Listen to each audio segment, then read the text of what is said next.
Bonjour et bienvenue sur lavieépanouie.com avec vous Abdel, révélateur de potentialité. Je vais vous parler aujourd'hui de quelques astuces pour construire une relation amoureuse durable. Parce que c'est une question qui revient souvent dans vos commentaires. Parce qu'on voit beaucoup plus de divorces, beaucoup plus de relations qui ne marchent pas. Et tout le monde il me demande pourquoi et comment on peut faire, comment on peut corriger. Comme vous savez toujours, ma philosophie c'est de prévenir mieux que guérir. Il faut anticiper les choses. Et aujourd'hui, je vais vous donner quelques astuces. Déjà, pourquoi on rentre dans une relation amoureuse? Pourquoi, quel est l'objectif? Qu'est-ce qu'on attend derrière cette relation? Est-ce que c'est un besoin pour nous? C'est une valeur? Pourquoi on cherche à construire une famille? Pourquoi on cherche à fonder cette famille? Est-ce que parce que c'est quelque chose qui répond à un besoin ou juste parce que les autres font ça, on doit faire ça? Est-ce que c'est une de nos valeurs? Il faut vraiment répondre à toutes ces questions avant de s'engager. C'est comme dans une relation commerciale, lorsqu'on va offrir un produit, on va donner quelque chose, on pense toujours qui le consommateur, quels sont ses besoins, pourquoi, et il y a beaucoup de choses, il y a beaucoup de stratégies qu'on met avant de commercialiser ou de fabriquer un produit. C'est pareil dans une relation amoureuse, pour construire une relation, pour construire une famille, on doit savoir le pourquoi et le comment. Et après, on va voir avec qui. Est-ce qu'en se promenant dans la rue ou devant un magasin, à chaque fois qu'on voit un t-shirt, on va dire oui, c'est celui-là, je vais le prendre. Oh, c'est ce téléphone, je dois l'acheter. Il y a une stratégie, il y a des besoins, il y a toujours du recul. Pareil pour cette relation amoureuse, elle est beaucoup plus profonde qu'acheter quelque chose. Elle est beaucoup plus grande qu'acheter quelque chose. Mais on la traite avec moins d'importance. Quel est mon partenaire? Pourquoi c'est cette personne? Pourquoi c'est cette femme? Pourquoi c'est cet homme? Pourquoi pas un autre? Qu'est-ce qu'il cherche chez moi? Qu'est-ce qui lui plaît chez moi? Qu'est-ce qui me plaît chez lui? Quelles sont ses valeurs? Quelles sont ses attentes de cette relation? Qu'est-ce que vous attendez d'une relation?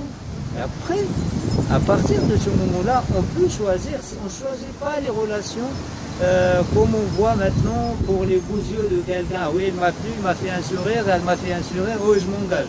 Non, ça ce n'est qu'un début parce que c'est facile d'avoir une relation, mais le plus difficile c'est d'entretenir, c'est de la continuité de cette relation.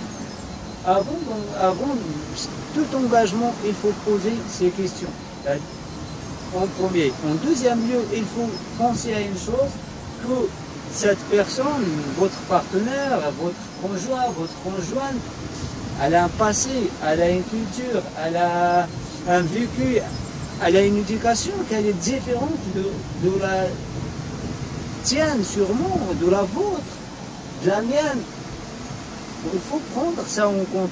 Quel est pareil, vous aussi, vous avez un vécu, vous avez une éducation, vous avez une culture peut-être différente. Je ne sais pas. Il faut vraiment qu'on se rende compte de tout ça. Et après, à partir de ce moment-là, on va choisir. Est-ce que vraiment les attentes de ce partenaire, c'est les mêmes attentes que mes attentes? Est-ce que ce qu'il veut, c'est ce que je veux? Quelle est sa vision d'une relation? Etc. Ça, en deuxième lieu. Dans un troisième lieu, on est dans la relation. C'est bien. D'un jour au lendemain, on partage notre vie avec quelqu'un. On ne partage pas seulement notre vie. On partage notre famille, nos amis, notre maison. C'est pas facile. D'un jour à l'autre, il y a quelqu'un qui débarque chez vous. Il partage tout avec vous. Il trouve que vous trouvez qu'il fait des choses différentes que vous, il trouve que vous êtes différent. Et c'est là qu'il y a un petit peu le moment le plus délicat. En ce moment-là, le conseil que je vous donne, c'est de parler. C'est de parler, c'est de communiquer, c'est de passer, de ne laisser pas les non-dits de côté parce que ça pose trop de problèmes. Ne pensez pas que votre partenaire il est au courant de ce que vous pensez. Il sait, parce que souvent mes coachés, elle me dit ouais, elle savait. Non, ce que vous savez vous, mais lui, il savait pas. Vous n'avez jamais parlé de ce problème, vous n'avez jamais parlé de votre point de vue, etc. Il faut vraiment communiquer, parler. Dans un premier temps. Dans un deuxième temps, dès qu'on est en relation, on comprend tout de suite qu'on n'est plus la personne d'avant. On est la personne d'avant, mais on a des engagements. On n'a plus la liberté qu'on avait avant. Si on a des amis, il faut qu'on passe notre famille, notre couple avant la famille. Les amis, il y a des concessions à faire. Et aussi, je vois la plupart dans les relations, j'ai un petit souci, un petit quoi, qu'au lieu que je parle à mon partenaire ou à ma partenaire, je vais parler à une amie ou à un ami. Et cette amie, elle me donne son avis, mais elle ignore complètement notre relation, le fondement de notre relation. Elle donne son point de vue à partir de son vécu, à partir de sa relation, à partir de ce qu'elle pense, mais pas concernant notre relation. Notre relation, elle est unique. Chaque relation, elle est unique. Elle est fondée sur 12 parties, pas 13 parties, pas 4 personnes, pas les uns et les autres. Et souvent, on ouvre notre corps à une amie, et ce qui se passe après, on trouve que cette amie ou que cette amie elle est en train de partir avec votre copain, ou elle est en train de partir avec votre copine, ou votre copain, ou avec votre mari. Et juste avant, elle vous encourage pour à divorcer ou pour se séparer, etc. Il faut vraiment faire attention à toutes ces choses-là. Dans un couple, on n'a pas besoin d'aller étaler nos problèmes à l'extérieur de la relation, à l'extérieur de la famille. Aussi, il faut suspendre le jugement et le scepticisme. Vous savez, dès qu'on juge l'autre, on juge l'autre à partir de notre vécu, à partir de notre perception des choses. Et ça, c'est aussi, ça pourrait vraiment, c'est quelque chose qui pose trop de problèmes dans les relations. On essaye de comprendre, pas de juger. Qui êtes-vous pour pas faire ça? On essaye de comprendre, on essaye. Je vous dis pas, il faut laisser faire. Non, on pose des questions, on change, on fait des échanges, on dit ça, c'est pas acceptable pour moi, pourquoi, pour telle raison. On essaye de bien expliquer les choses. Vous allez voir que tout change, que tout va bien, tout va mieux. Peut-être votre partenaire, il a des comportements, pour lui ça signifie autre chose et pour vous ça signifie autre chose, et vous restez blessé dans votre coin, et on accumule les non-dits jusqu'à toujours un jour ça explose et l'autre il ignore complètement notre souffrance et nos souffrances. Il faut parler, suspendre, comme j'ai dit, le jugement. Il ne faut pas juger, il faut partager, parler, et suspendre aussi le scepticisme, le doute. Le doute est détruit en relation. Vraiment, c'est quelque chose de très nocif. Si on a un doute, il faut parler tout de suite. Il faut poser des questions, chercher à comprendre. Et le doute, on va le réaliser. Si on commence à douter, on fait tout pour que ça se réalise. On fait tout pour prouver que notre doute, il a un fondement. C'est quelque chose à balayer aussi. Il y a aussi un autre problème qui pose trop de problèmes, c'est les gens qui font le militantisme dans le couple.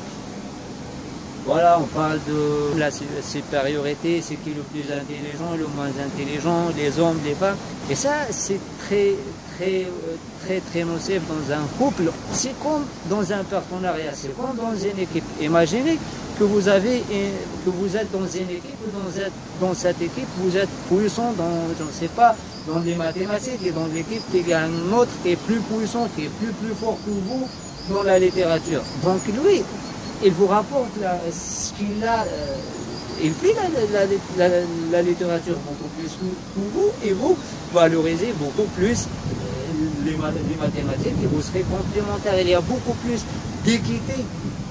Imagine, comme j'ai dit, c'est comme dans une équipe. Imagine, toute cette équipe, elle va jouer numéro 10. C'est qui va garder le but, c'est qui va défendre. Il y a dans une équipe un gardien, il y a une défense, il y a des attaquants. Et sans tout ça, là, l'équipe elle ne fonctionne. Pareil, dans une famille, on a tous, vous avez sûrement des points forts, vous avez des points faibles, et votre copain c'est le contraire, votre mari c'est le contraire. Essayez de réunir toutes ces forces et ces faiblesses pour donner le meilleur de vous-même, pour donner le mieux que ce que vous pouvez faire. Et ça, c'est un conseil aussi. C'est quelque chose que je l'ai vu souvent. J'ai vu dans un couple dernièrement qui était dans mon cabinet. La femme, elle est très très forte dans le domaine du secrétariat, etc. Parce que c'est son domaine, c'est ce qu'elle fait. Et le monsieur, c'est un ingénieur, c'est un architecte et tout, est toujours dans les problèmes. Elle dit, moi, c'est pas équitable, c'est moi qui remplis la plupart des dossiers. Lui, il dit, oui, c'est pas équitable, c'est moi qui fais toute la conception de tout ce qu'on fait. Mais c'est normal. J'ai dit, je trouve que ça, c'est absurde. Vous êtes architecte, vous ne demandez pas à votre femme qui a une fonction de secrétaire d'aller faire la conception pour le projet.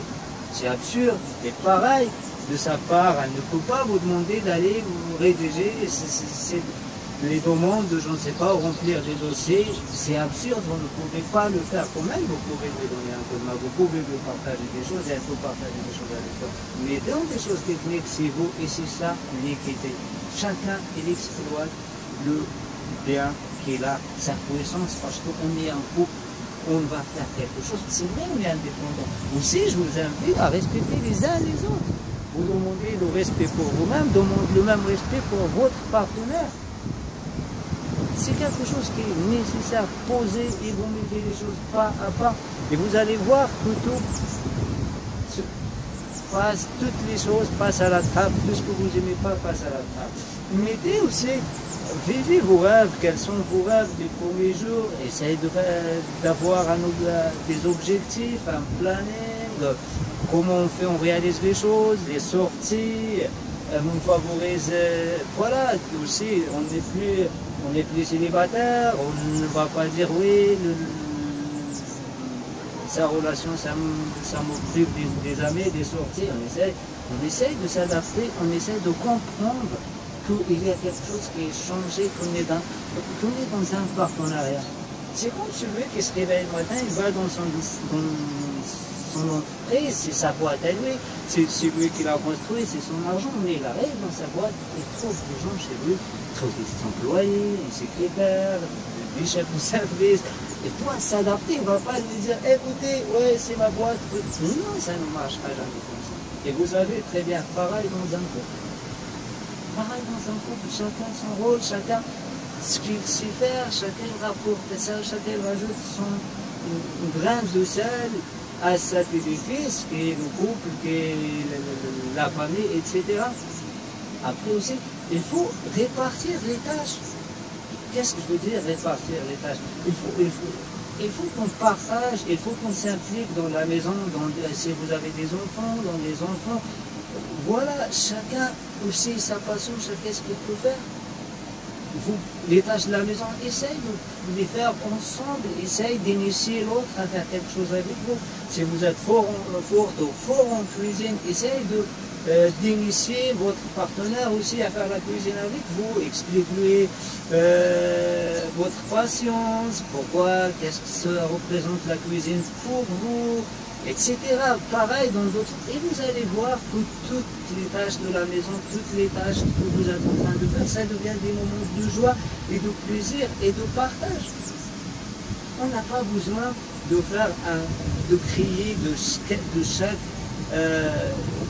différence un problème. La différence, c'est une richesse. C'est une richesse, c'est quelque chose qui nous renforce. Etc. Et vous allez voir que tout change. Et pour celui qui est dans des problèmes, essayez aussi de ne pas chercher à avoir raison. Oui, j'avais raison, oui. Imagine que vous avez raison, que vous sortez dans l'arrêt, tout ce que vous voyez, ça ne vous plaît pas, et tout ce que vous écoutez, ça ne vous plaît pas, tout ce que vous êtes en train de vivre, ça ne vous plaît pas, et vous avez raison. Qu'est-ce que ça vous rapporte? Qu'est-ce qu'il y a de bénéfique dans un principe pareil? Rien. Rien du tout. Dans la vie, on ne cherche pas à avoir raison, on cherche à avoir vraiment des bons moments, à vivre dans la joie, à vivre dans l'épanouissement. C'est ça ce qui est important. L'important, c'est pas avoir raison ou pas. Parce que si on a raison, l'autre sûrement il a tort, on le montre du doigt et ça ne nous facilite pas la tâche. On essaye de faire des choses, de se montrer des exemples, on essaye d'être bon l'un à l'autre. Et tout ça, ça donne du piment, ça donne beaucoup d'élan à votre relation. Et c'est tout pour celui qui est déjà en couple, qui a des problèmes. Il faut éviter tout ce qu'on a dit, c'est vraiment des choses, c'est le moment de changer, c'est le moment de relever ce challenge et d'aller plus loin. Et j'espère que j'ai répondu sur vos questions, surtout vos questions Martine et Nicolas, et aussi Farida. Franchement, le mieux, c'est ça, je ne peux pas vous dire beaucoup plus. Et vous allez sur le site pour consulter l'article, il est beaucoup plus détaillé. Et n'hésitez pas à me laisser vos commentaires, vos suggestions, comme d'habitude. C'est quelque chose qui vraiment nous rend service, c'est quelque chose qui nous renforce. Et je vous remercie beaucoup, beaucoup. Et à la prochaine. Bye.